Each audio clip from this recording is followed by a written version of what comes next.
LiberalViewer presents. So, welcome to this special edition of LiberalViewer live clip roundup covering the two MSNBC, NBC, Telemundo Democratic candidate debates over the last 2 days in Miami. Thanks for joining me.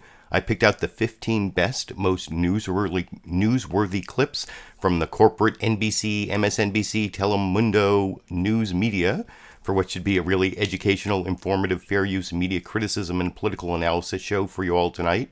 I put links down in the video description to the NBC channel on YouTube, the two videos they put up of the full debates. I recommend you watch them. I'm only showing, I think, about 18%, 45 minutes worth of clips, probably about 45 minutes worth of commentary if you're watching as a live viewer, trying to plan how long this is all going to take. And if you're watching as a recorded show viewer, you're living in our future and you already know how long the show is. Also, for recorded show viewers, down in the video description, I'll put time indexes to the summaries I've made of all 15 of the clips that I'm showing. I picked these out because I had something I wanted to say about them, or I thought they were the most newsworthy clips of the debate that showed something that's going to happen in the Democratic field. If you like what I'm doing here, there's also links down in the video description to support my videos on Patreon, through PayPal, or you can just give me a thumbs up, supportive comment, all that stuff. Now I want to get to the political comedy I picked up. This is from the second night. Chuck Todd and Rachel Maddow, who had a bunch of mishaps on the first night. There were some technical mess-ups. You'll see even in a couple of the clips I show the video cuts out, and that doesn't even talk about all the audio problems they had. So when they introduced Rachel Maddow and Chuck Todd for the second night, Chuck Todd makes this joke that's not really funny about, dream deja vu at the beginning, but then kind of the audience makes a joke at the end, I think, on Rachel Maddow and Chuck Todd and the candidates, which I'll discuss with you after we watch that intro clip, the political comedy clip, together here. Rachel, I had a dream that we've done this before. No. This is definitely didn't happen. the first time. Definitely first time. Thank you, Lester, Savannah, and Jose. Let's quickly recap the rules one more time. 20 candidates qualified for this first debate. We've heard from 10 of them from last night. We're hearing from 10 more tonight. Breakdown for each night was selected at random. Candidates will have 60 seconds to answer direct questions, 30 seconds for follow-ups, if necessary. Because of this large field of candidates, not every person will be able to comment on everything, but the less audience reaction there is, the more time they will all get. Over the course of the next hour, we will hear from all of these candidates. So yeah, at the end there, you saw the audience is basically saying, we want less candidates. Is that they're cheering for? I mean, they're not saying it, but by cheering after she says that, and they continue to cheer. So I guess that means they wanted less candidate time. And you saw also there, they mentioned the rules, that they're the 20 candidates. I'm not going to show all 20 candidates here. The first night of the debate, and I'm going to do all the rest of the clips chronologically, starting with the first night of the debate with Elizabeth Warren, a bunch of Julián Castro, some Tulsi Gabbard, some Beto O'Rourke, starting with Elizabeth Warren. Did I say Elizabeth Warren? But then I'll go on to the second night of the debate, and you'll see some Kamala Harris, Bernie Sanders, little Andrew Yang, Joe Biden, Pete Buttigieg, and Kamala Harris. Did I say Kamala Harris? I think both. Did I say the first one? Whatever. I am not used to doing these live streams in the middle of the week, and I had to sort of rush to prepare it among the things that I normally do during the week. So sorry if it's a little bit flustered, but the first clip I want to show you is, I think Elizabeth Warren, she was like the only one of the top 5 in the first night debate, and I think she didn't really exceed expectations, wasn't really as attacked as Joe Biden was in the second night as the front runner in the debate the second night. The only real attacks the first night were Julián Castro on Beto O'Rourke, which I'll show later. But here's like a good performance with Elizabeth Warren's main message on corporations, and then segueing into her Green New Deal plan over here. Senator Warren, are they coming back? Are these jobs coming back? So we've had an industrial policy in the United States for decades now, and it's basically been let giant corporations do whatever they want to do. Giant corporations have exactly one loyalty, and that is to profits. And if they can save a nickel by moving a job to Mexico or to Asia or to Canada, they're going to do it. So here's what I propose for an industrial policy. Start with a place where there's a real need. There's going to be a worldwide need for green technology, ways to clean up the air, ways to clean up the water.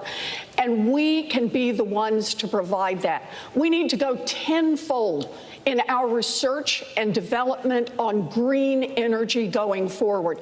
And then we need to say, any corporation can come and use that research. They can make all kinds of products from it, but they have to be manufactured right here in the United States of America. And then we have to double down and sell it around the world.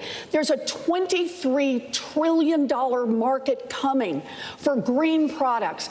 We should be the leaders and the owners, and we should have that 1.2 million manufacturing jobs here in America. We can do this. All right, we're going to turn to the issue of health. So if you're a regular viewer of my Sunday live clip roundup, you know that I've been kind of leaning towards Elizabeth Warren. I haven't made up my mind. These are the first debates, and they were definitely informative on a lot of different issues. And like I said, I thought she performed well. She didn't overperform, she didn't underperform, and she was in a debate with all second-tier candidates. And the only, and if I don't know if you looked at the thumbnail for my video here, you see I put the 5 top-tier candidates along with Julián Castro. Here are the 5 top-tier candidates.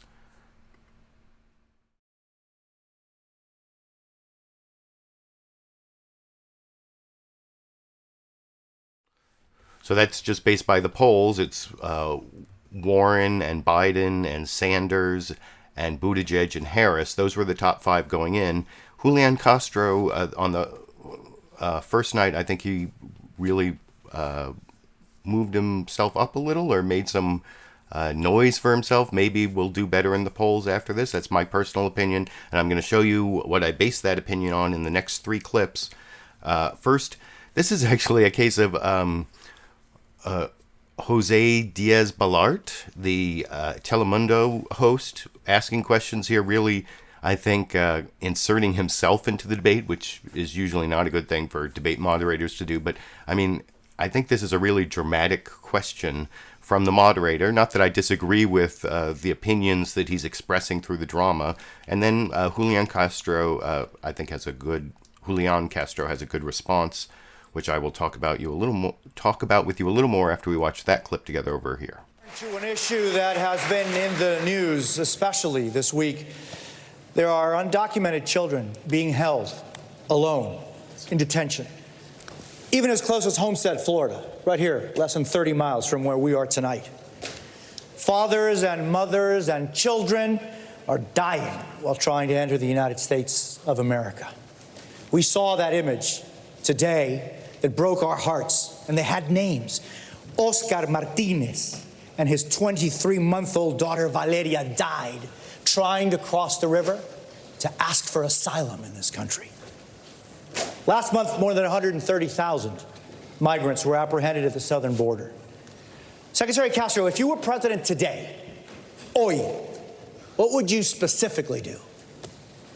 Thank you very much, Jose. I'm very proud that in April I became the first candidate to put forward a comprehensive immigration plan. And we saw those images. Watching that image of Oscar and his daughter Valeria is heartbreaking. It should also piss us all off. If I were president today, and it should spur us to action, if I were president today, I would sign an executive order that would get rid of Trump's zero-tolerance policy, the Remain in Mexico policy, and the metering policy. This metering policy is basically what prompted Oscar and Valeria to make that risky swim across the river. They have been playing games with people who are coming and trying to seek asylum at our ports of entry. Oscar and Valeria went to a port of entry, And then they were denied the ability to make an asylum claim. So they got frustrated and they tried to cross the river and they died because of that. On day one, sorry. On day one, I would do that executive order that would address metering, and then I would follow that up in my first 100 days with immigration reform that would honor asylum claims, that would put undocumented immigrants, as long as they haven't committed a serious crime, on a pathway to citizenship, and then would go to the root cause of the issue, which is we need a Marshall Plan for Honduras and Guatemala and El Salvador so that people can find safety and opportunity at home instead of coming to the United States to seek it. Senator Booker, what would you do on day one? So that was a good answer after the dramatic question from José Díaz-Balart there. I mean, there were a lot of good answers, and I don't think that alone would have made Julián Castro stand out. But then a little while later, he came back with this challenge about Section 1325 of the Immigration and Naturalization Act that made it a misdemeanor instead of a civil infraction to cross the border without authorization or outside of a normal border checkpoint or whatever.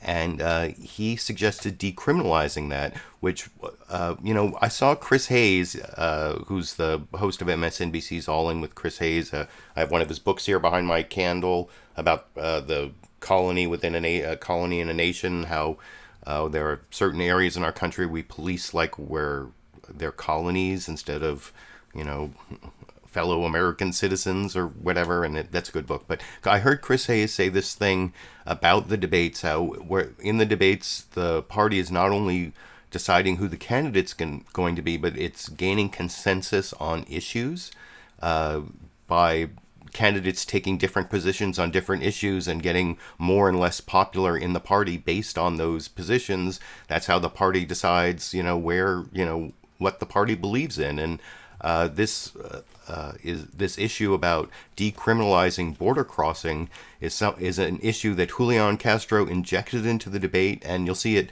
has reverberations into the debate on the second night, and you'll see the hosts even have all the candidates raising their hands on that.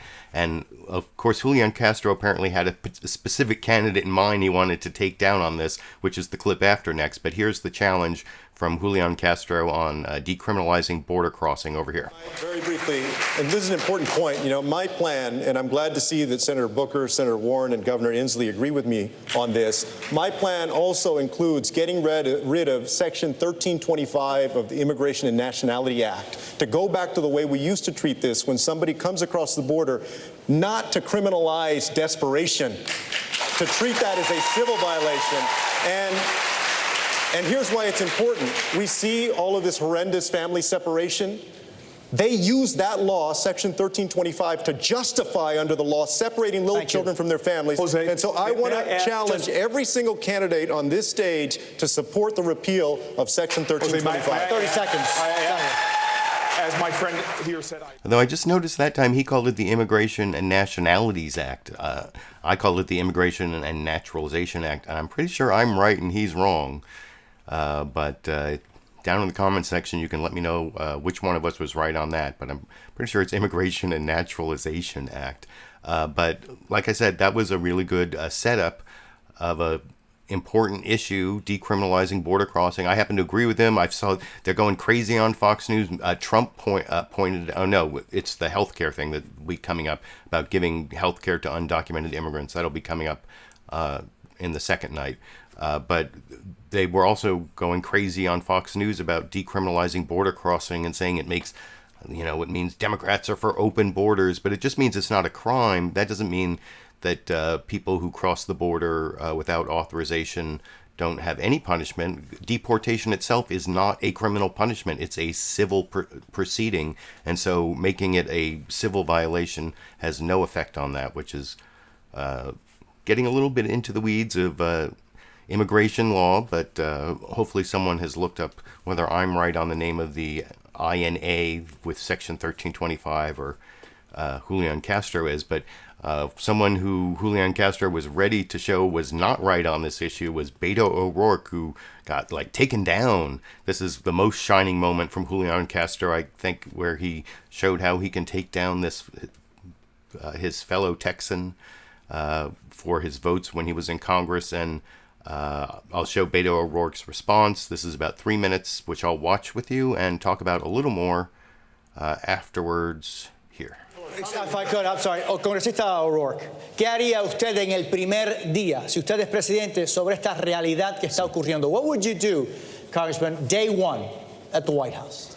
Vamos a tratar cada persona con el respeto y dignidad que merecen como humanos. We would not turn back Valeria and her father, Oscar. We would accept them into this country and follow our own asylum laws. We would not build walls. We would not put kids in cages. In fact, we would spare no expense to reunite the families that have been separated already. Congressman, and we would not criminally prosecute any family who is fleeing violence for the repeal and of Section persecution. 1325. We would make sure... Secretary, let him finish, and I will give you... His policy but let him finish, please. please. Yes. We would not detain any family fleeing violence, in fact, fleeing the deadliest countries on the face of the planet today. We would implement a family case management program so they could be cared for in the community at a fraction of the cost. And then we would rewrite our immigration laws in our own image. Free dreamers forever from any fear of deportation by making them U.S. citizens here in this country. Invest in solutions in Central America, work with regional stakeholders so there's no reason to make that 2,000-mile journey to this country. Secretary, I'll give you 30 seconds. Let's be very clear. The reason that they're separating these little children from their families is that they're using Section 1325 of that act, which criminalizes coming across the border, to incarcerate the parents and then separate them. Some of us on this stage have called to end that section, to terminate it. Some, like Congressman O'Rourke, have not. And I want to challenge all of the candidates to do that. I just think it's a mistake, Beto. I think it's a mistake. And I think that if you truly want to change the system, then we got to repeal that section. If not, then it might as well be the same policy. Let me respond to this very briefly. Actually, as a member of Congress, I helped to introduce legislation that would ensure that we don't criminalize those who are seeking asylum and refuge in this country. If you're fleeing desperation, then I want to make sure that you're treated with respect. I'm still talking about everybody else. But you're looking at just one small part of this. I'm talking about a comprehensive rewrite of our immigration laws. That's not true. And if we do that, I don't think it's asking too much for people to follow our laws when they come to this country. I'm talking about millions of folks. A lot of folks that are coming are not seeking asylum. A lot of them are undocumented immigrants, right? And you said recently that the reason you didn't want to repeal Section 1325 was because you were concerned about human trafficking and drug trafficking. But let me tell you what. Section 18, Title 18 of the U.S. Code, Title 21, and Title 22 already cover human trafficking and drug trafficking. I think that you should do your homework on this issue. If you did your homework on this issue, you would know that we should repeal this section. This is an issue that we should and could be talking about for a long time, and we will for a long time. Can we talk about the conditions to why people are coming here? Let's let Lester. Because Savannah, sorry. So, like I said, I think Julián Castro pretty much destroyed Beto O'Rourke, who hasn't been doing that well since he made the cover of Vogue and entered the race. And I've never been really impressed with Beto O'Rourke. If there are any Beto fans, you can let me know why I'm wrong if you want, and I may have a chance to respond to your comments in the comment section, especially the recorded show comments. Right now I'm busy broadcasting the show, so only have a chance to read some of the live comments along the way. And this next clip has a couple of the other lower tier candidates. I heard, someone mentioned Tulsi Gabbard in the comments, and this is Tulsi Gabbard's, I think, pretty good anti-war statement. In the intro to it, I'm going to show a brief clip of Amy Klobuchar, who I think had an okay showing.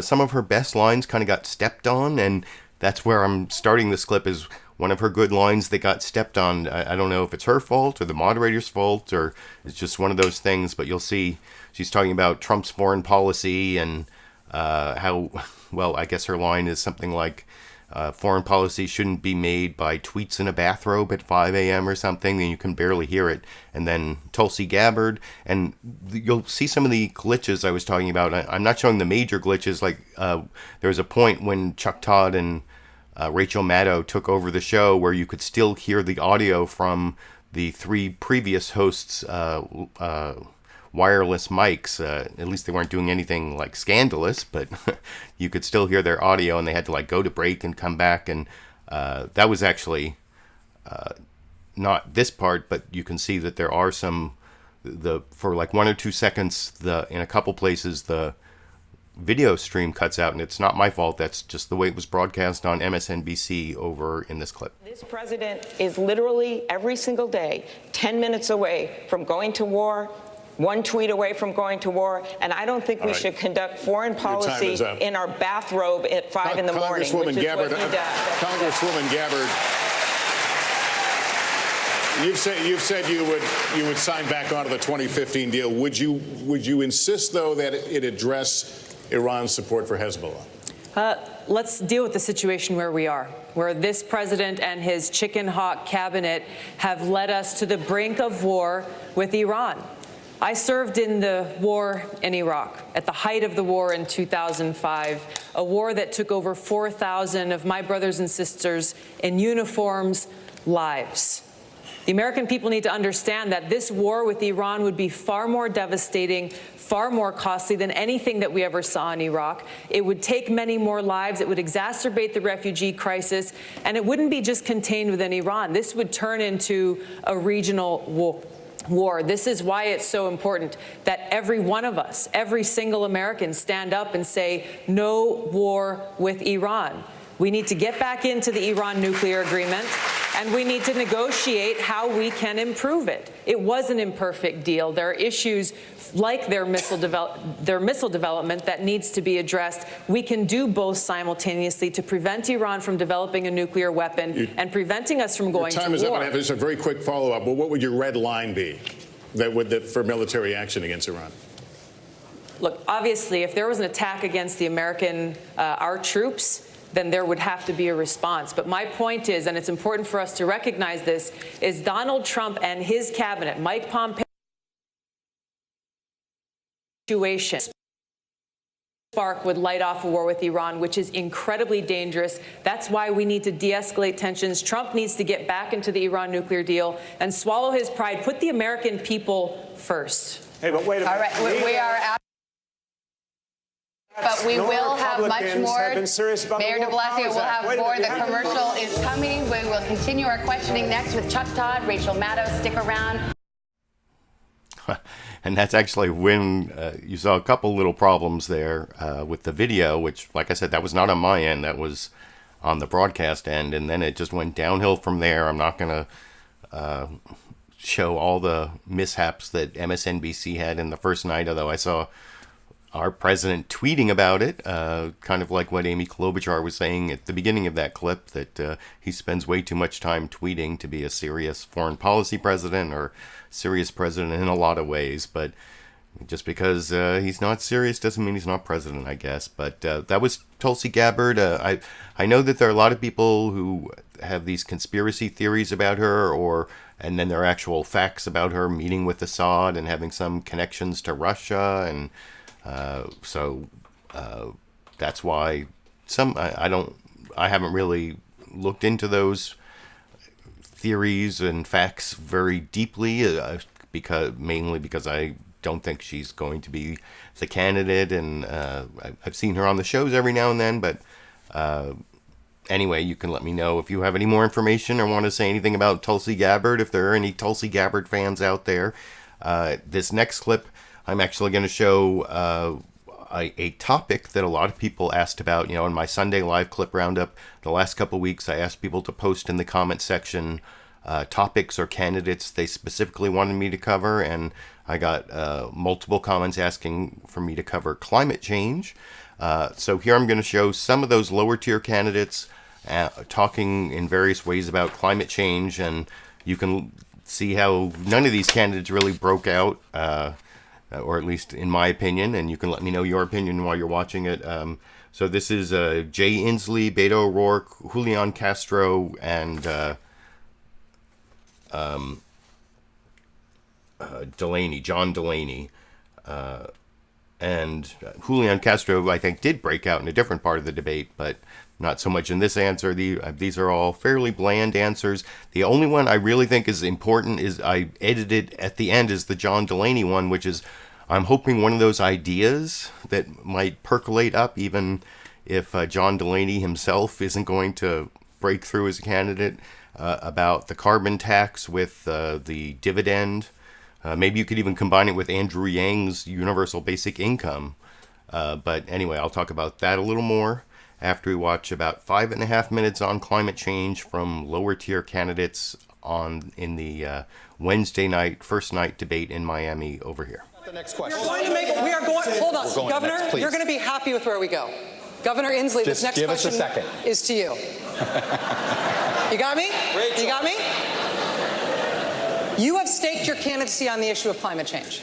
It is first, second, and third priority for you. You said it's all the issues. Let's get specific. We're here in Miami, which is already experiencing serious flooding on sunny days as a result of sea level rise. Parts of Miami Beach and the Keys could be underwater in our lifetimes. Does your plan save Miami? Yes, first by taking away the filibuster from Mitch McConnell to start with. We have to do that. Look at, we are the first generation to feel the sting of climate change, and we are the last that can do something about it. Our towns are burning, our fields are flooding, Miami is inundated. And we have to understand, this is a climate crisis, and our last chance in the administration, next one, to do something about it. And we need to do what I've done in my state. We've passed a 100% clean electrical grid bill. We now have a vision statement, and my plan has been called the gold standard of putting people to work. But the most important thing on this, and the biggest decision for the American public, is who's going to make this the first priority.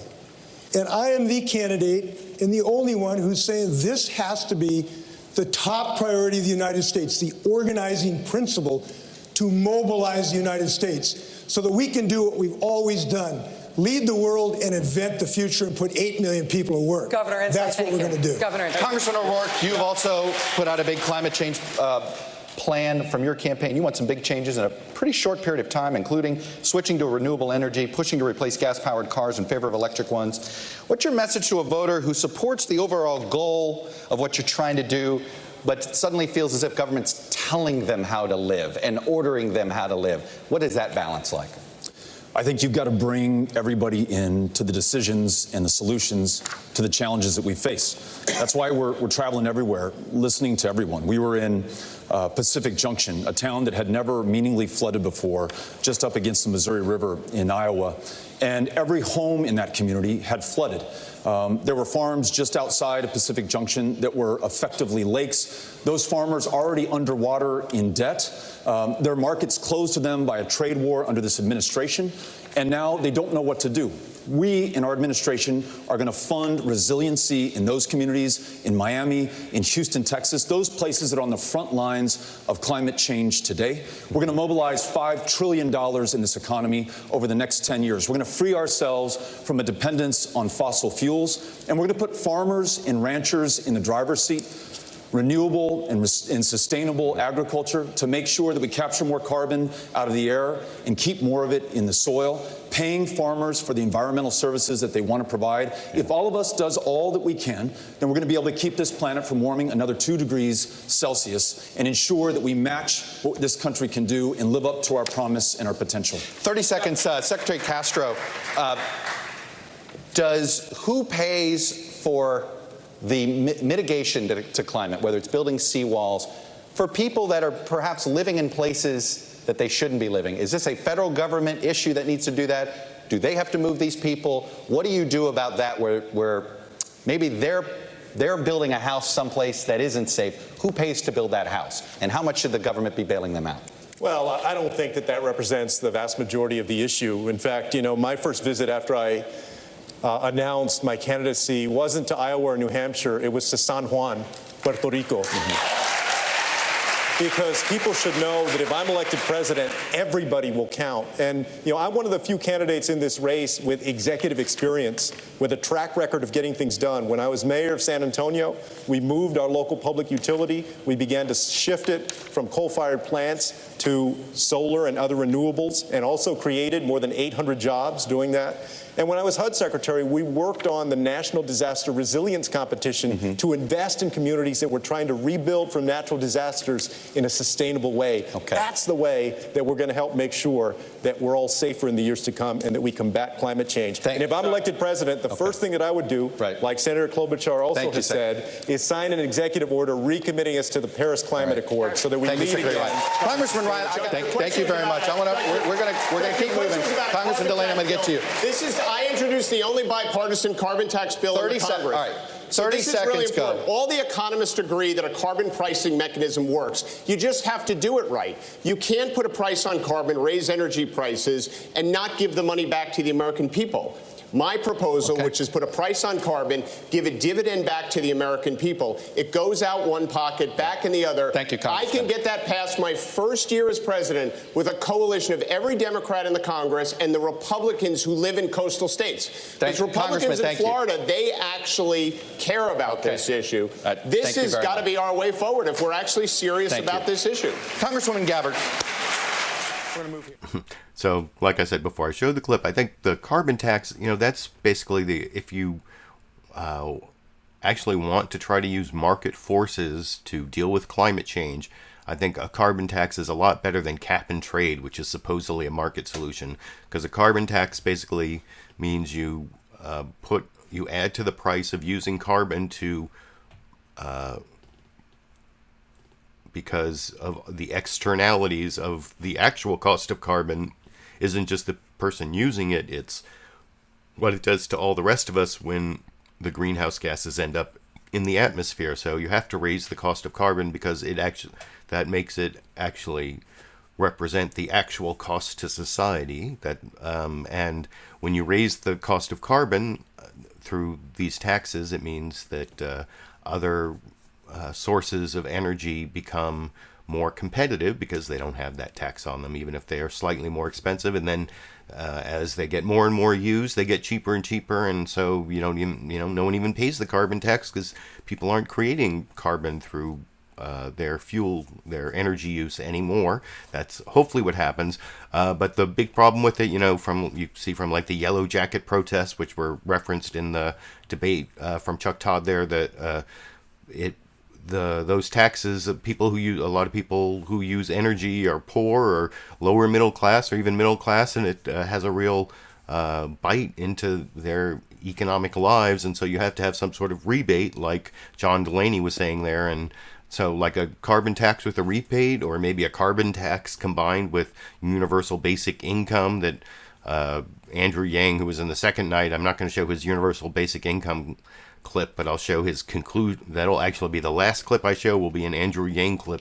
I had multiple requests for Andrew Yang, and I don't think he did that well in the debate, the second debate. But before I move on to the second debate, I have one more clip from the first debate. This has a Cory Booker clip. I saw someone say Cory Booker did well. I mean, he had some brief moments. I don't think he really broke out.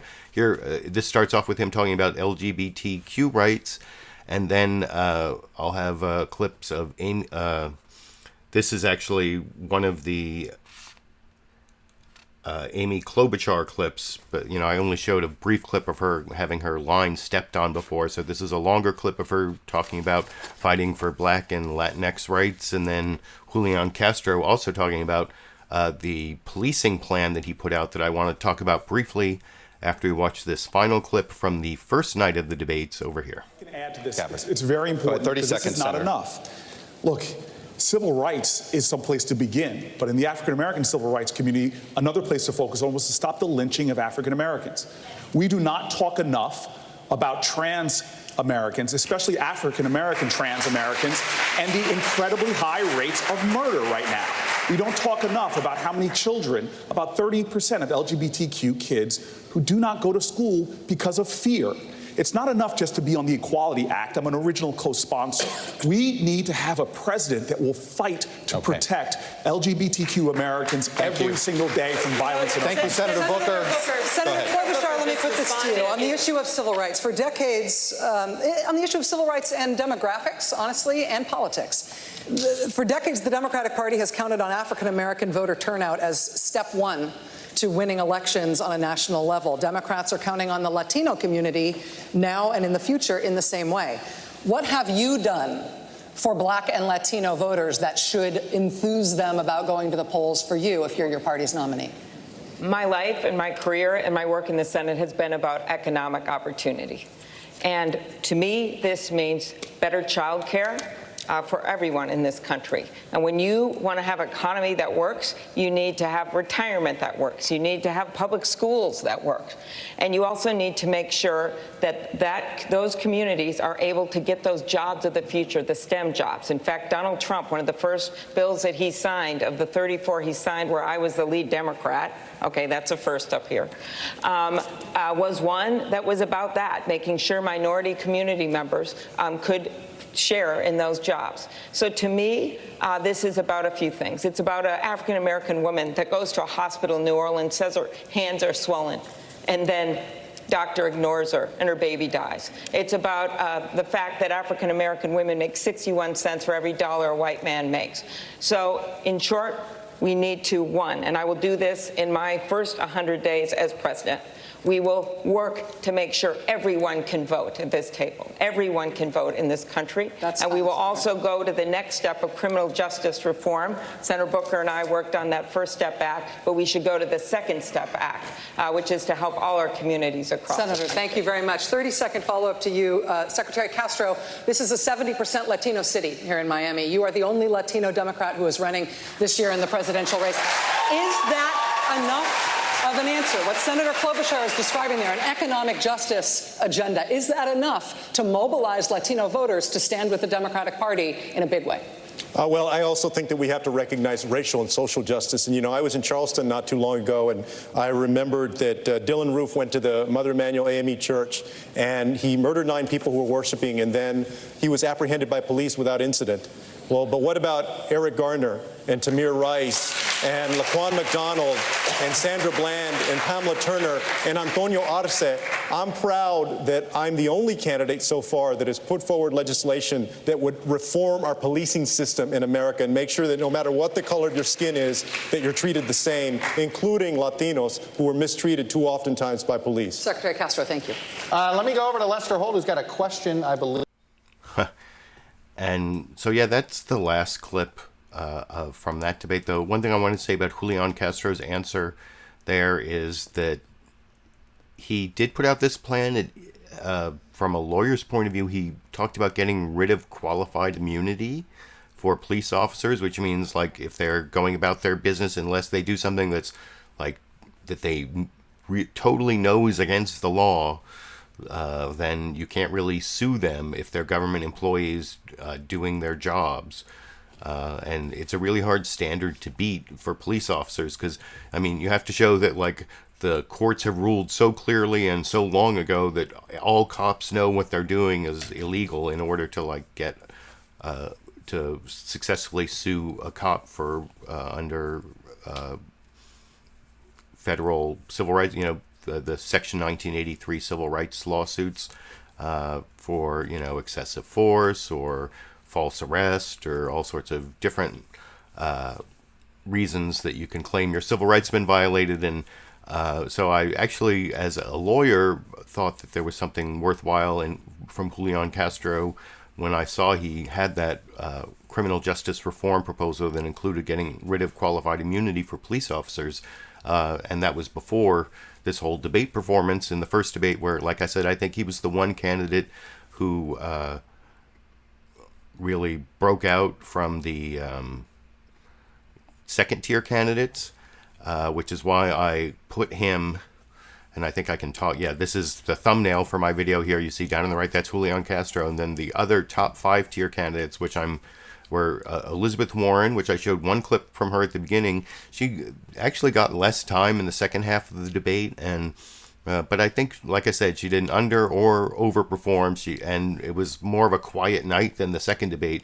I'm about to show you the clip where Eric Swalwell goes after Joe Biden to start the attacks on Joe Biden. He got a lot more attacked than.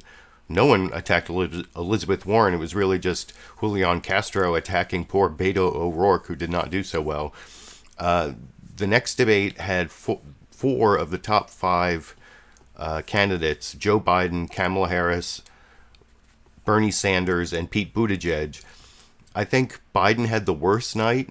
Sanders didn't do that well, even though I voted for Sanders last time around, and I know that there are a lot of Sanders supporters amongst my viewers. I think that, as I will show in the clips, that he had a lot of old talking points and he wasn't that much of an interactive candidate. Buttigieg, I think, kind of maintained. He had some good moments. And Kamala Harris, of course, I think she had the best night of the top 5, especially when she took on Biden. And, you know, I'm not that big a Kamala Harris fan, even though I'm here in California and she's the senator here, because I see her as a former prosecutor and attorney general with a record that didn't do a lot to stop the problems of mass incarceration that you can see in The New Jim Crow, if you read that by Michelle Alexander.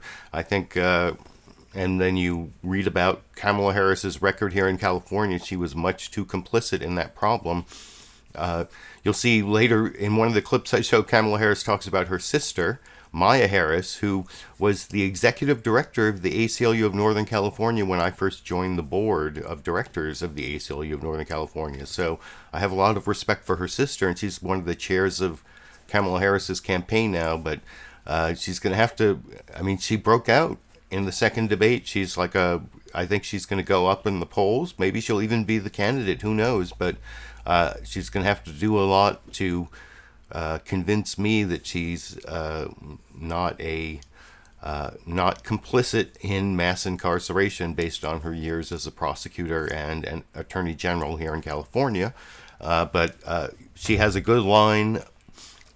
I have to do a Marco Rubio here. That's an old reference, but Kamala Harris has a good line at the very end of this. This is where Eric Swalwell has a question that he halfway through turns into an attack on Joe Biden. Joe Biden responds, and it turns into like a big food fight that Kamala Harris ends over in this clip. Okay, Congressman Swalwell, I want to talk a little bit about what Mr. Yang is talking about, and you just actually mentioned it. Many Americans are worried that things like self-driving cars, robots, drones, artificial intelligence will cost them their jobs. What would you do to help people get the skills they need to adapt to this new world? We must always be a country where technology creates more jobs than it displaces. And I've seen the anxiety across America where the manufacturing floors go from 1,000 to 100 to 1. So we have to modernize our schools, value the teachers who prepare our kids, wipe the student debt from any teacher that goes into a community that needs it, invest in America's communities, especially where the best exports are people who move away to get skills. But Jose, I was 6 years old when a presidential candidate came to the California Democratic Convention and said, it's time to pass the torch to a new generation of Americans. That candidate was then Senator Joe Biden. Joe Biden was right when he said it was time to pass the torch to a new generation of Americans 32 years ago. He's still right today. If we're going to solve the issues of automation, pass the torch. If we're going to solve the issues of climate chaos, pass the torch. If we're going to solve the issue of student loan debt, pass the torch. If we're going to end gun violence for families who are fearful of sending their kids to school, pass the torch. Vice President, would you like to sing a torch song? I would. I'm still holding on to that torch. I want to make it clear to you, look, the fact of the matter is what we have to do is make sure that everybody is prepared better to go on to educate for an education. The fact is that's why I propose us focusing on schools that are in distress. That's why I think we should triple the amount of money we spend for Title I schools. That's why I think we should have universal pre-K. That's why I think every single person who graduates from high school, 65 out of 100 now, need something beyond high school. And we should provide for them to be able to get that education. That's why there should be free community college, cutting in half the cost of college. That's why we should be in a position where we do not have anyone have to pay back a student debt when they get out. They're making less than $25,000 a year. Their debt is frozen, no interest payment until they get beyond that. We can't put people in a position where they aren't able to go on and move on. And so, folks, there's a lot we can do, but we have to make continuing education available for everyone so that everyone can compete in the 21st century. We're not doing that now. Senator Senator Sanders. As the youngest guy on the stage, I feel like I probably ought to contribute to the generational conversation. As part of Joe's generation, I'm all for part of Joe's generation. Let me respond. Before we move the on issue, if I may say, is not generational. Let's please. The Senator issue Sanders, is not generational. We The will. issue is who has the guts to take on Wall Street, to take on the fossil fuel industry, to take on the big money interests who have unbelievable influence over the economic and political life of this country. These issues haven't gotten better over Senator Harris, I'm so sorry. We will let all of you speak. Senator Harris. Senator Harris. Please, we will let you all speak. Senator Harris. We can't afford to wait for evolution on these issues. Hey, guys, you know what? America does not want to witness a food fight. They want to know how we're going to put food on their table. Yes?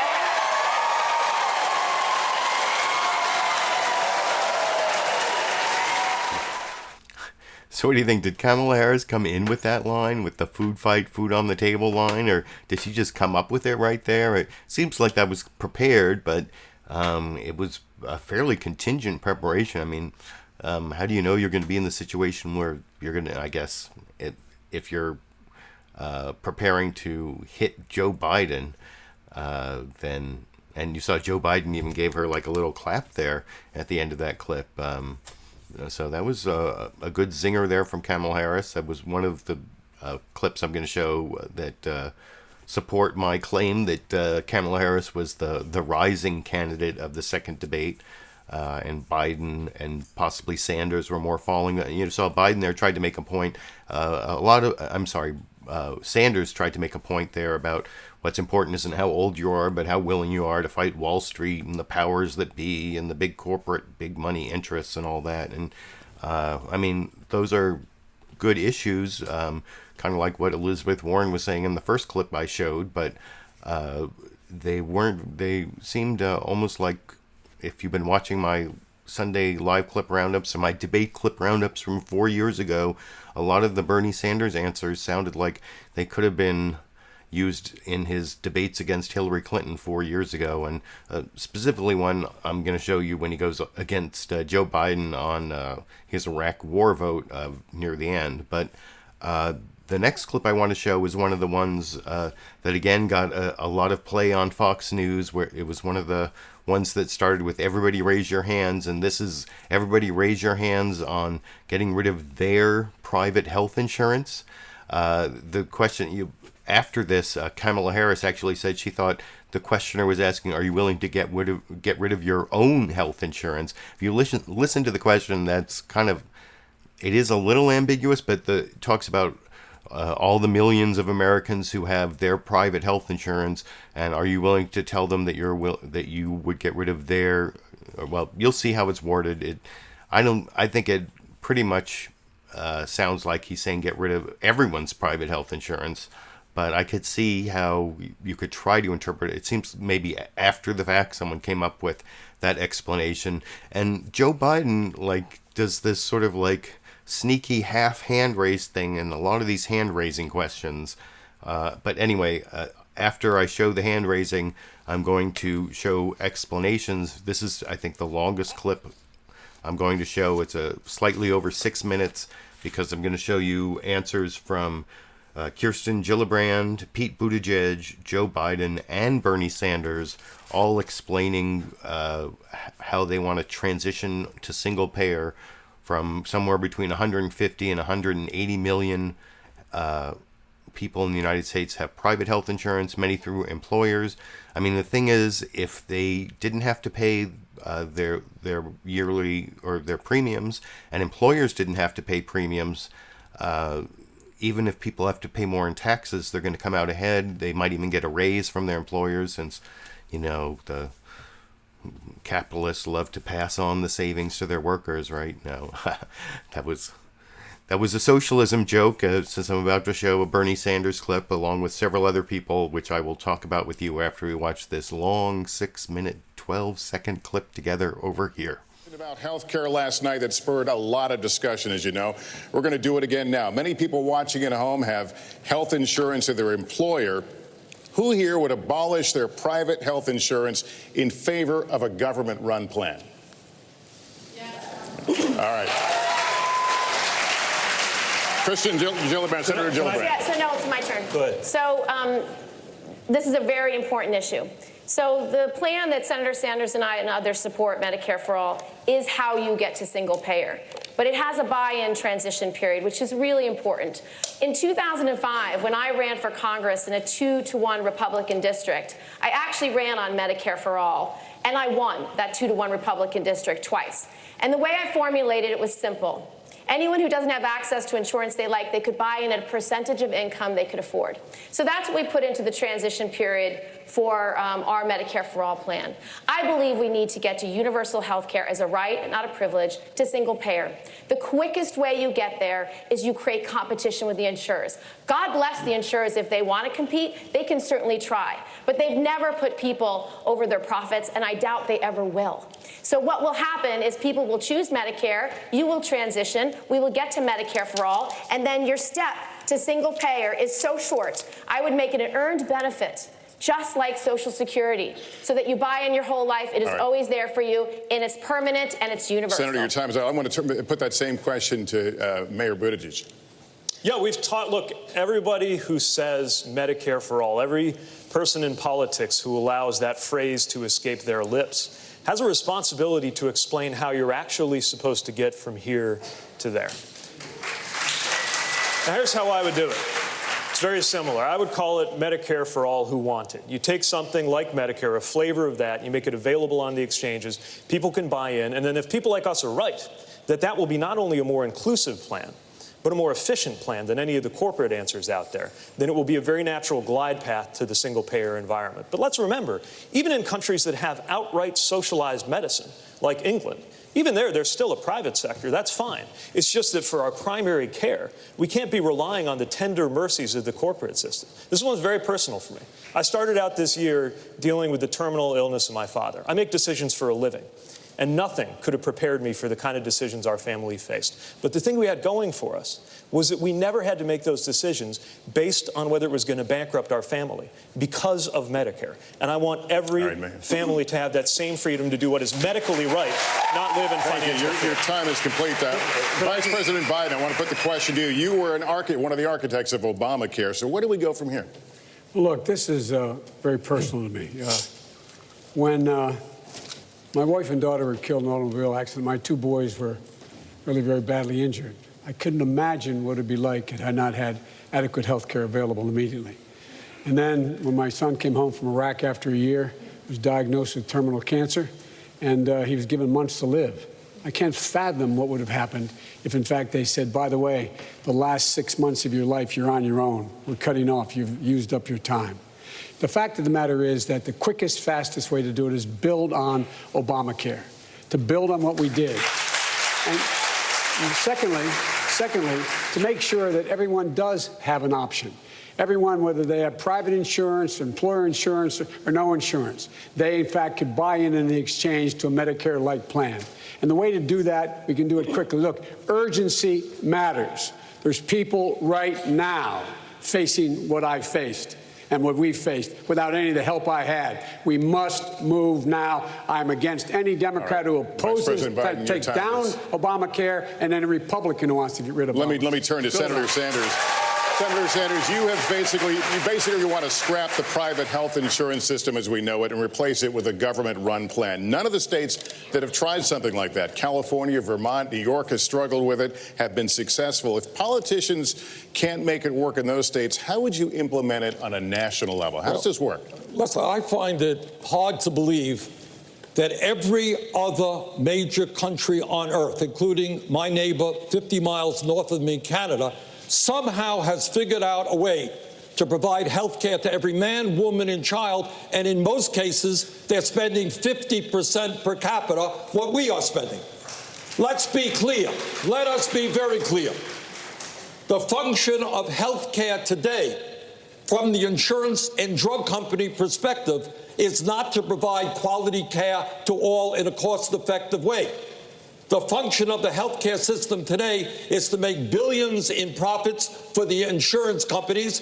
And last year, if you could believe it, while we pay the highest prices in the world for prescription drugs, and I will lower prescription drug prices in half in this country. Top 10 companies made $69 billion in profit. They will spend hundreds of millions of dollars lying to the American people, telling us why we cannot have a Medicare for all single-payer program. I just have to follow up there. How do you implement it on a national level? How do you implement it on a national level, given the fact it's not succeeded and other states have tried? I will tell you how we'll do it. We'll do it the way real change has always taken place, whether it was the labor movement, the civil rights movement, or the women's movement. We will have Medicare for all when tens of millions of people are prepared to stand up and tell the insurance companies and the drug companies that their day is gone, that health care is a human right, not something to make huge profits off of. Thank you. All right, Ms. Williamson. Ms. Williamson, this is a question for you. And I don't know. I like Bernie Sanders. Like I said, I voted for him 4 years ago in the California primary. But I actually thought Pete Buttigieg had the best answer there, rather than Bernie Sanders' answer at the end that we're going to stand up and have a revolution and tell the pharmaceutical companies and tell the insurance companies that their day is done. And that is like a rhetorical answer to the question as to how do we transition to single payer. But Pete Buttigieg, who I'm not going to do an impression of, he had I think the most palatable political explanation. He changed it from Medicare for all to Medicare for all who want it, which is really the public option for I've been doing this YouTube channel since 2006, July of 2006, so that's like 13 years next month.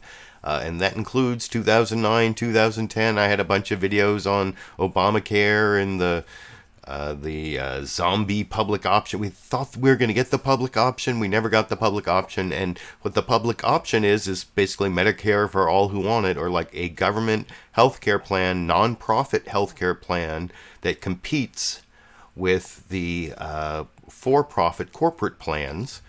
And the theory is that the nonprofit government plan is going to be less expensive and have more coverage than the for-profit corporate plans. And if the theory is right, then everyone eventually moves to the public option and the insurance companies wither away without having to have Bernie's revolution where we stand up and... I'm sorry, I don't know, was that a good Bernie Sanders impression? You have to tell me down in the comments section. But when I was talking earlier about how the debates sometimes aren't about which candidate rises up, but which idea rises up, and I hope that if you listen to the whole debate, that seems to be like the idea that's rising up is the public option, the Medicare for all who want it, or whatever you want to call it, but as a way to transition from private insurance to single payer. But you can let me know what you think down in the comment section. The next clip I want to show you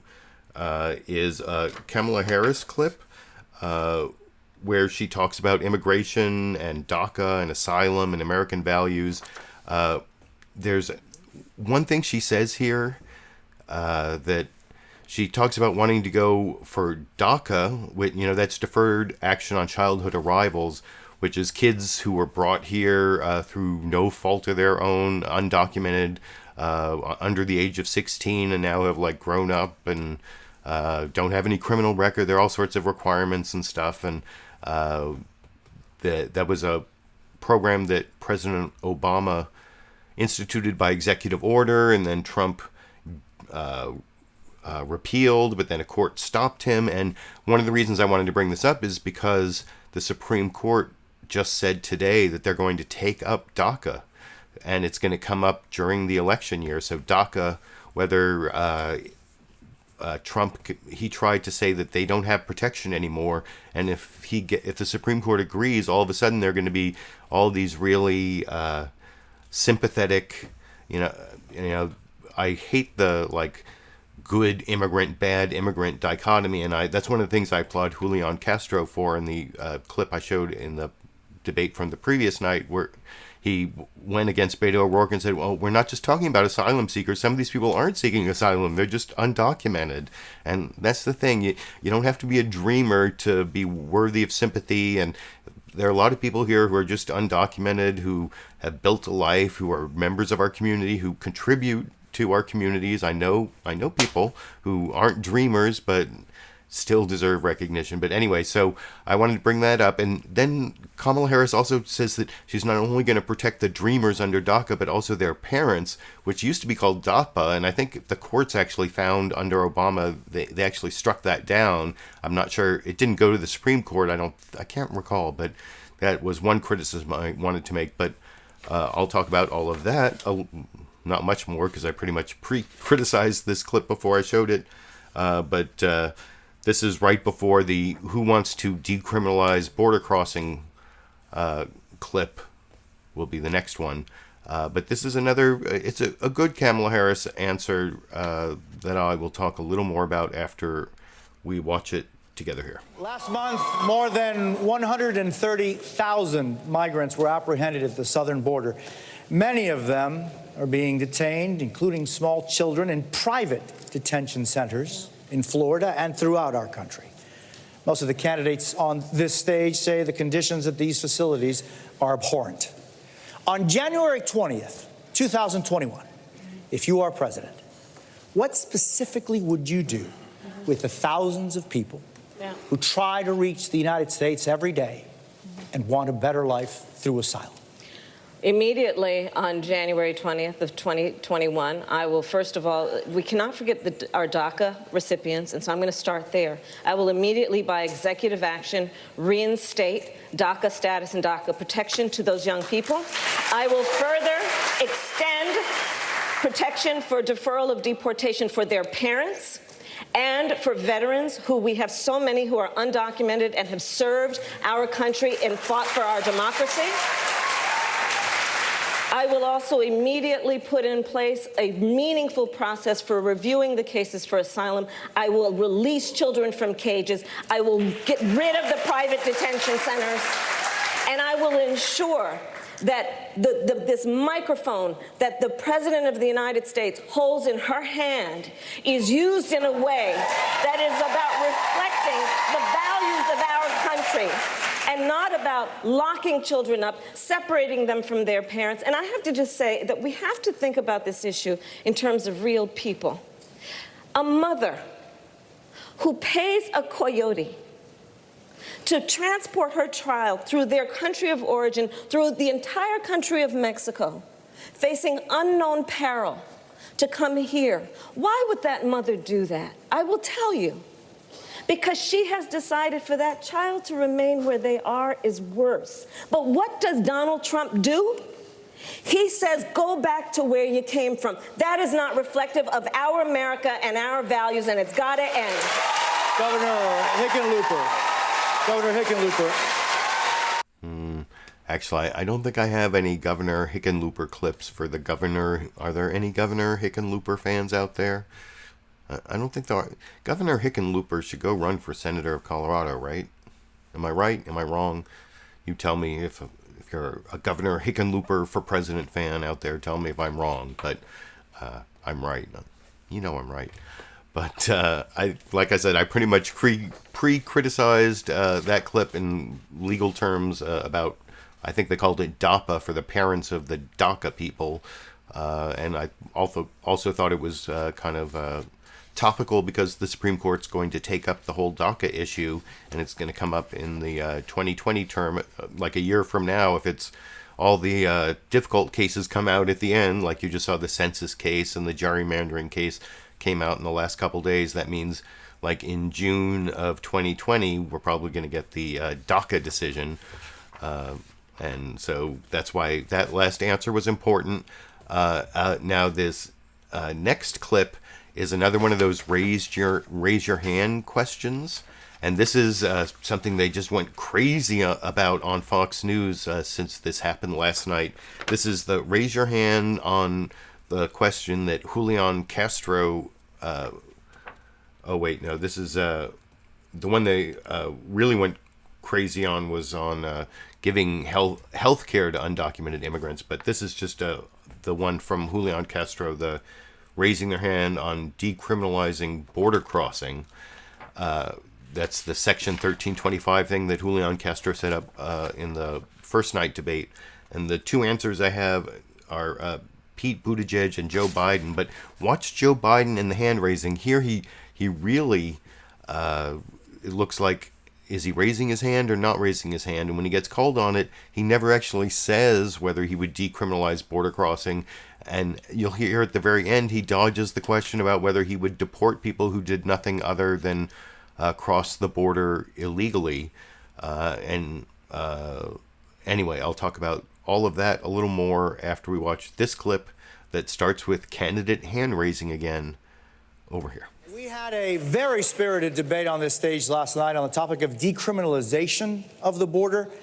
If you'd be so kind, raise your hand if you think it should be a civil offense rather than a crime to cross a border without documentation.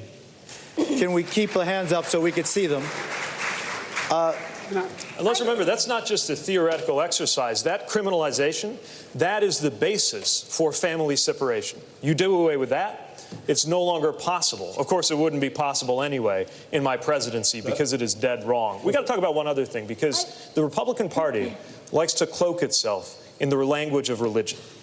Now, our party doesn't talk about that as much, largely for a very good reason, which was we are committed to the separation of church and state, and we stand for people of any religion and people of no religion. But we should call out hypocrisy when we see it. And for a party that associates itself with Christianity, to say that it is okay to suggest that God would smile on the division of families at the hands of federal agents, that God would condone putting children in cages, has lost all claim to ever use religious language again. Vice President,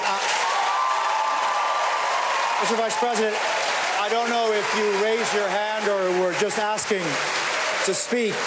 Look, would you decriminalize crossing the border without documents? The first thing I would do is unite families. I'd surge immediately billions of dollars worth of help to the region immediately. Look, we talk about foreign policy.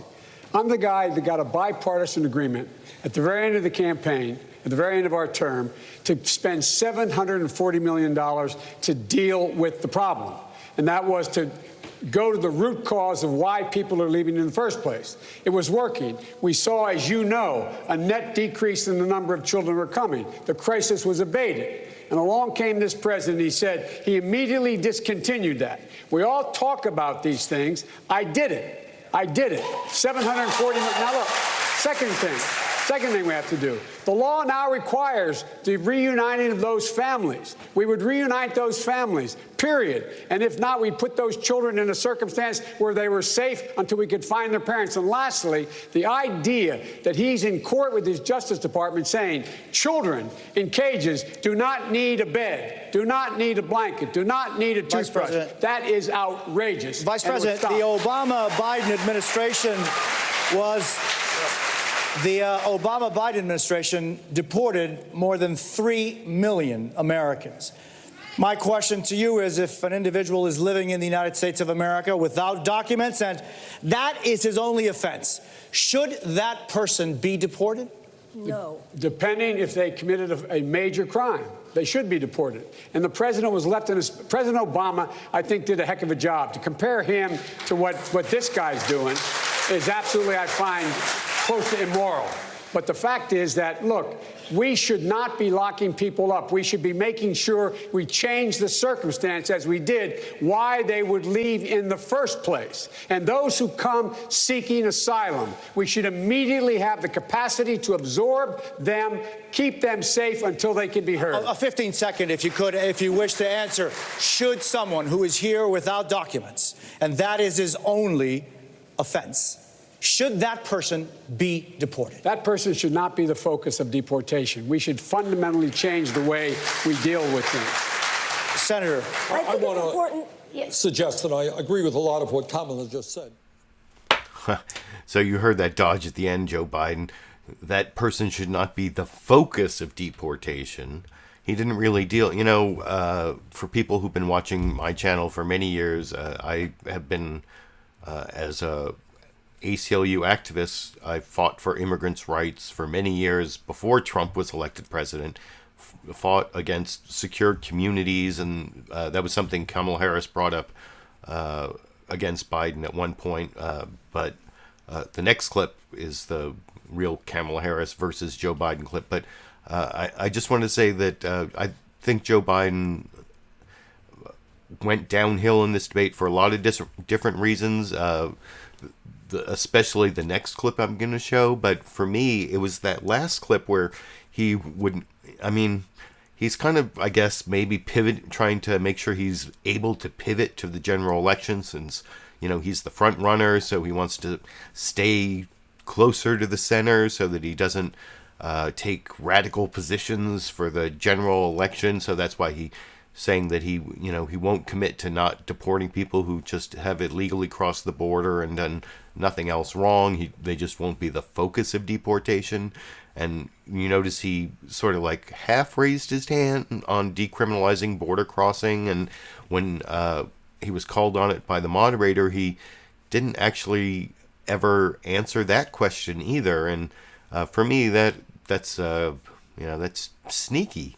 That's trying to have things both ways. It's trying to like pretend you have one, that you're progressive in the primary, but keep your viability for the, you have to take a stand. Take a stand. I mean, the guy who got elected last time, said, build a wall and make Mexico pay for it. Muslim ban. I mean, we have to have extremely good policies to contradict the extremely bad policies that won last time. That's just, there's reciprocity of the moral arc of the universe bending towards justice. That's my opinion. You can let me know what you think down in the comment section.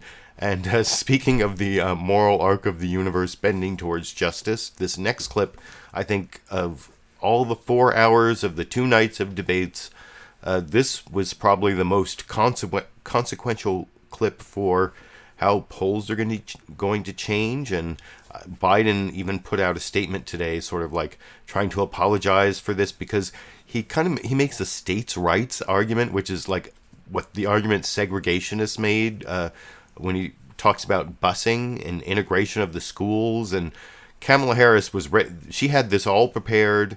She was metaphorically gunning for Joe Biden in the debate. Sorry for the violent metaphor there, but she had a personal story about being the second year of integration in the Bay Area here in California, and being like a personal story about busing. And and Joe Biden's answer is not very good. And see how he personally cuts himself off for running out of time. I think here the whole performance, this is, if Joe Biden falls in the polls and is out of this race, this is the 5 minutes that did it, which I will talk about with you a little more. I think there's Marianne Williamson is at the very beginning of this, because it starts off with Kamala Harris. There are several candidates talked about race, including Marianne Williamson, and I don't have any clips of her other than this brief clip at the very beginning here. And then Kamala Harris uses Chuck Todd's white guilt against him and says, no, you got to let the woman of color on the panel, the black woman, talk about race if you're going to be talking about race. And that's how this starts. And then Kamala Harris obviously has this whole thing against Joe Biden prepared that I think made her the person who rose the most and Biden the one who fell the most, based on these 5 minutes that I'll talk about with you after we watch it together over here. History of race in the United States. Ms. Williamson, thank you very much. Vice President Biden, we're going to get to you. Hang on, we're going to get to stage. I would like to speak on the issue of race. Senator Harris, and what I will say is that if I could preface this, we will give you 30 seconds since we're going to come back to you on this again in just a moment. Go for 30 seconds. Okay. So on the issue of race, I couldn't agree more that this is an issue that is still not being talked about truthfully and honestly. There is not a black man I know, be he a relative, a friend, or a coworker, who has not been the subject of some form of profiling or discrimination. Growing up, my sister and I had to deal with the neighbor who told us her parents couldn't play with us because we were black. And I will say also that in this campaign, we've also heard, and I'm going to now direct this at Vice President Biden, I do not believe you are a racist. And I agree with you when you commit yourself to the importance of finding common ground. But I also believe, and it's personal, and I was actually it was hurtful to hear you talk about the reputations of two United States senators who built their reputations and career on the segregation of race in this country. And it was not only that, but you also worked with them to oppose busing. And, you know, there was a little girl in California who was part of the second class to integrate her public schools. And she was bused to school every day. And that little girl was me. So I will tell you that on this subject, it cannot be an intellectual debate among Democrats. We have to take it seriously. We have to act swiftly. As Attorney General of California, I was very proud to put in place a requirement that all my special agents would wear body cameras and keep those cameras on. Senator Harris, thank you. Vice President Biden, you have been invoked. We are going to give you a chance to respond. Vice President Biden.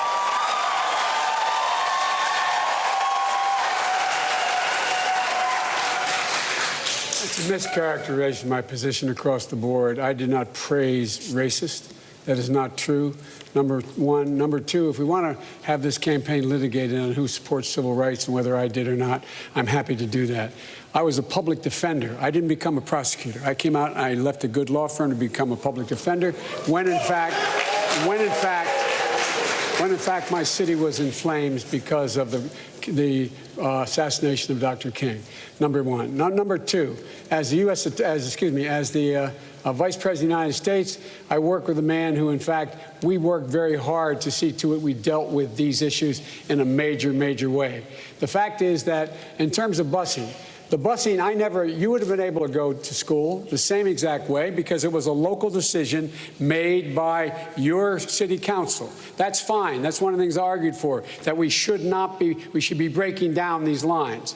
But so the bottom line here is, look, everything I've done in my career, I ran because of civil rights. I continue to think we have to make fundamental changes in civil rights. And those civil rights, by the way, include not just only African Americans, but the LGBT community. But Vice President Biden, do you agree today that you were wrong to oppose busing in America then? No. Do you agree? I did not oppose busing in America. What I opposed is busing ordered by the Department of Education.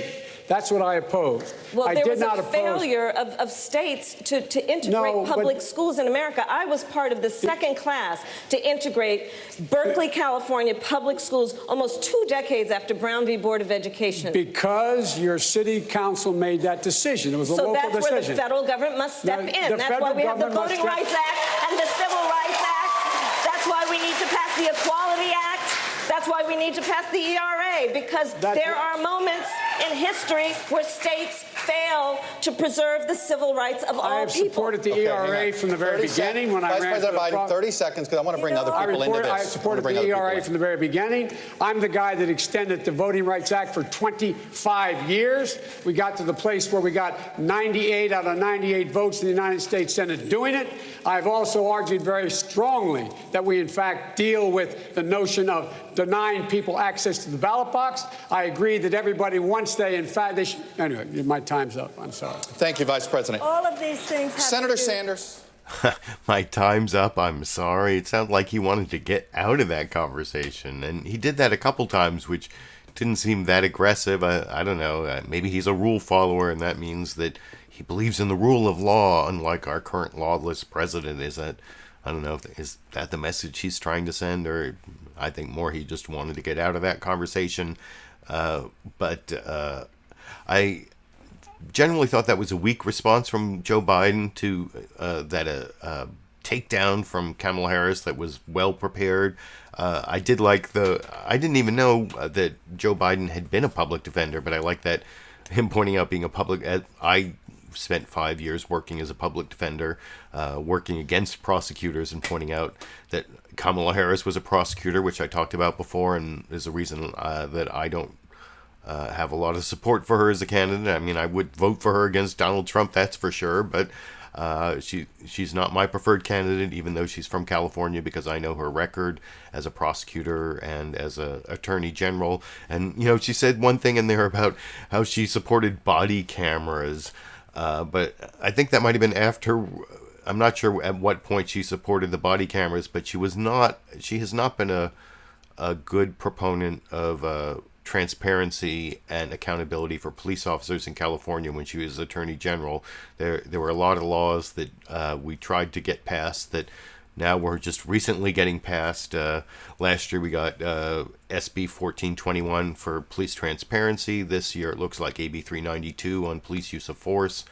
Maybe AB 1185 on sheriff oversight. Well, now I'm going way down into the California legal weeds, but none of those things would have passed or would have gotten the support of Attorney General Kamala Harris. So claiming that, you know, she supported body cameras, so she's like against mass incarceration. Once again, if you want to know more about mass incarceration, read The New Jim Crow by Michelle Alexander, which is always over my left shoulder here when I do these live streams. And I'm surprised I didn't know that Joe Biden had been a public defender, because I even remember the first time Joe Biden ran for president back in like 1988 when he had to drop out because he had like plagiarized part of UK Labour leader Neil Kinnock's speeches.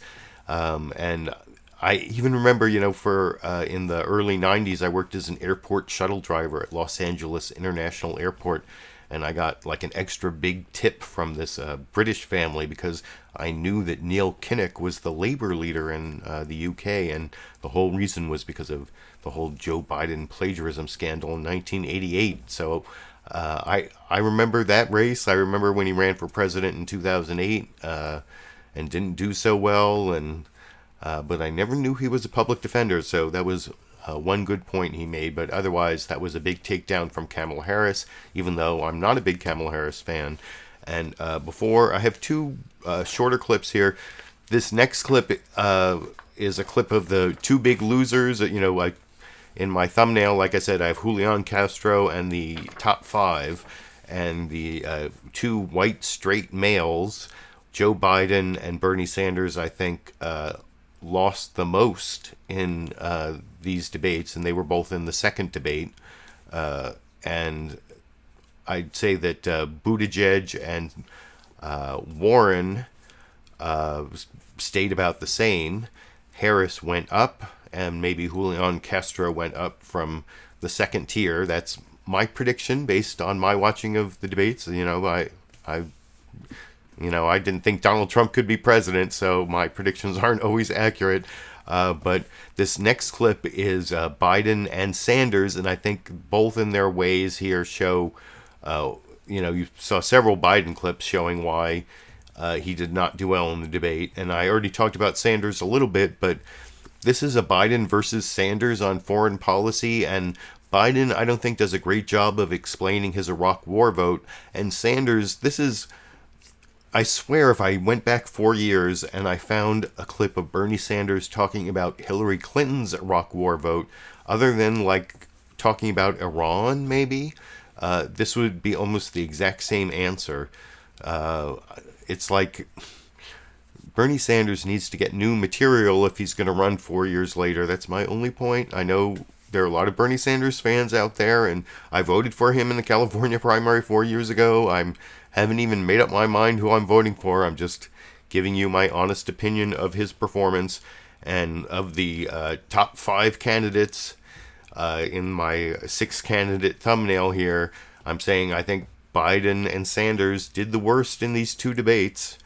And this next clip is, I think, shows you the two of them, this is a clip showing why both of them didn't do so well, which I'll discuss with you a little more after we watch that penultimate debate clip together over here. That's a good plan. Last question for Vice President Biden tonight. You have made your decades of experience in foreign policy a pillar of your campaign. But when the time came to say yes or no on one of the most consequential foreign policy decisions of the last century, you voted for the Iraq war. You have since said you regret that vote. But why should voters trust your judgment when it comes to making a decision about taking the country to war the next time? Because once Bush abused that power, what happened was we got elected after that. I made sure the president turned to me and said, Joe, get our combat troops out of Iraq. I was responsible for getting 150,000 combat troops out of Iraq, and my son was one of them. I also think we should not have combat troops in Afghanistan. It's long overdue. It should end. And thirdly, I believe that you're not going to find anybody who has pulled together more of alliances to deal with what is the real stateless threat out there. We cannot go it alone in terms of dealing with terrorism. So I'd eliminate the act that allowed us to go into war and not the AUMF, and make sure that it could only be used for what its intent was, and that is to go after terrorists, but never do it alone. That's why we have to repair our alliances. We put together 65 countries to make sure we dealt with ISIS in Iraq and other places. That's what I would do. That's what I have done, and I know how to do it. Senator Sanders, 30 seconds. One of the differences that Joe and I have in our record is Joe voted for that war. I helped lead the opposition to that war, which is a total disaster. Second of all, I helped lead the effort for the first time to utilize the War Powers Act to get the United States out of the Saudi-led intervention in Yemen, which is the most horrific humanitarian disaster on earth. And thirdly, let me be very clear, I will do everything I can to prevent a war with Iran, which would be far worse than disastrous war with Iraq. Senator Sanders, thank you. All right, guys. Informed consent of the American people. Good news is you get more time to talk, but I have to sneak in one more break. Be right. Another like semi-Chuck Todd joke there. I wasn't really impressed. I don't know. Chuck Todd got a lot of criticism for his debate performance, and he also got a lot of criticism for his Trump interview that I showed on my Sunday live clip roundup last Sunday. And I can't say, a lot of times I defend Chuck Todd, but I don't think he performed all that well either in this debate or in his interview of Trump, as I talked about in the live clip roundup. If you go to my channel, you can see my Sunday live clip roundup from last Sunday if you're interested, when I talk about Chuck Todd's interview extensively.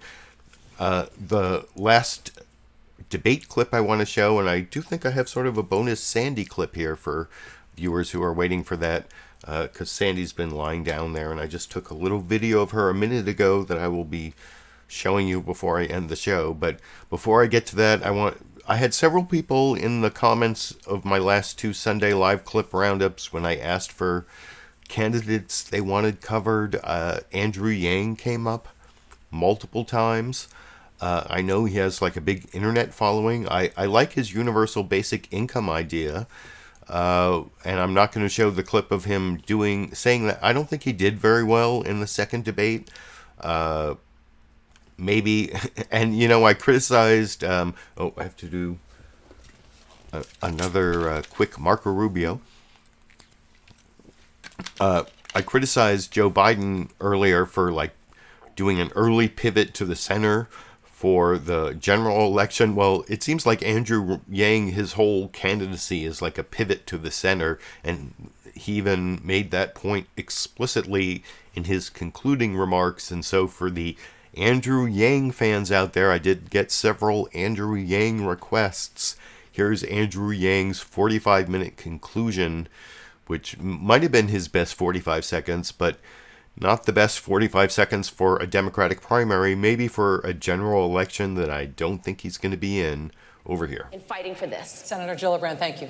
Mr. Yang, you have 45 seconds for your closing. First, I want to thank everyone who put me on this stage tonight. I am proof that our democracy still works. Democrats and Americans around the country have one question for their nominee, and that is who can beat Donald Trump in 2020. That is the right question. And the right candidate to beat Donald Trump will be solving the problems that got Donald Trump elected and will have a vision of a trickle-up economy that is already drawing thousands of disaffected Trump voters, conservatives, independents, and libertarians, as well as Democrats and progressives. I am that candidate. I can build a much broader coalition to beat Donald Trump. It is not left. It is not right. It is forward. And that is where I'll take the country in 2020. Mr. Yang, thank you. Senator Harris. Senator Harris. I think you have to go left in the primary, Andrew Yang. I'm sorry to tell you. And then you can go forward in the general election. But I don't know. Maybe I've misjudged Andrew Yang like I thought Donald Trump wouldn't make it through the Republican primaries. So maybe he'll end up being the nominee. We'll see. I'm always happy to be wrong because it means I've learned something, that I don't know everything. And of course, no one's always right, although I do have a clip of Donald Trump saying he always ends up being right, which that was like one of the strongest pieces of evidence that the man should not be president. That was from a couple weeks ago. I thought of uploading that clip. I'm still saving it somewhere. Maybe I'll upload it at some time, but anyway, I hope you all appreciate the time I put in the last couple days picking out those 15 clips. There were a lot of other good moments in the debate that I didn't take. Down in the video description are links to the 2 full hours each night from NBC. I thought there was a good discussion of police accountability when Pete Buttigieg took responsibility for not integrating his police department and talked about police oversight, and then several other candidates talked about police oversight. So that's something I almost covered, but I figured 45 minutes worth of clips is about the maximum, and now looks like I've given you about 50 minutes worth of commentary on those 45 minutes worth of clips. So my show is definitely a majority commentary and criticism, and that bolsters my fair use argument for using these copyrighted clips from NBC, MSNBC, and Telemundo. If you like what I'm doing, there are links down in the video description to support me on Patreon through monthly contributions or through PayPal through one-time contributions. At the $5 level, you get these hashtag LiberalViewer stickers made of weatherproof vinyl. At the $10 level, you get that sticker and this ACLU Constitution with the full U.S. Constitution, and also a Know Your Rights with Police section at the end, which is always very useful. And for the Dash and Sandy fans, well, Dash is nowhere to be seen, but Sandy has been lying down there resting. She went to the vet recently. That's why she has this weird bandana on her neck. They put these like calming pheromones on a bandana that you put around your dog's neck so they're not so traumatized when you go to the vet.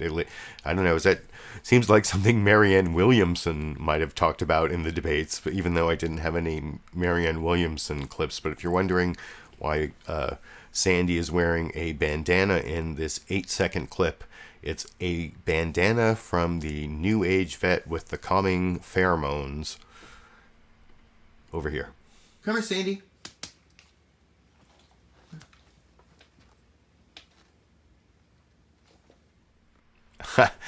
Yeah, that was like right over there, right to my left in the doorway. That's Sandy lying down.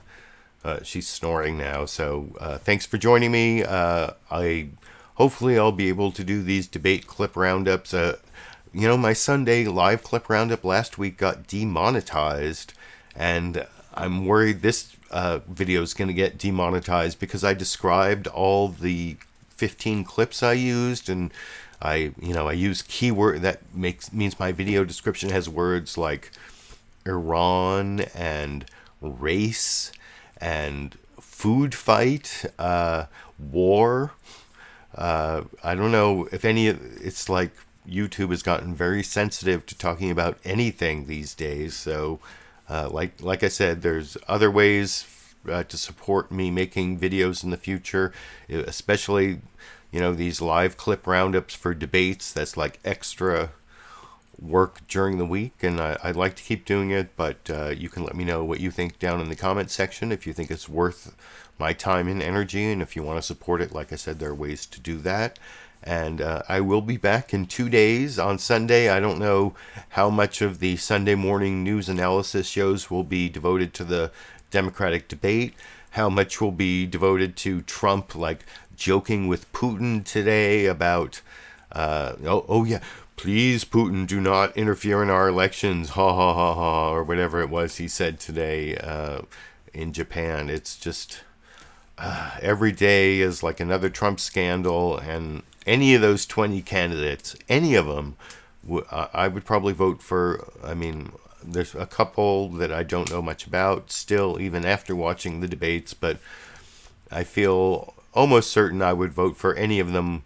Well, more than almost certain that I would vote for any of them over the current president. But anyway, let me know what you think about any of that down in the comment section. I'll be back Sunday with my Sunday Live Clip Roundup.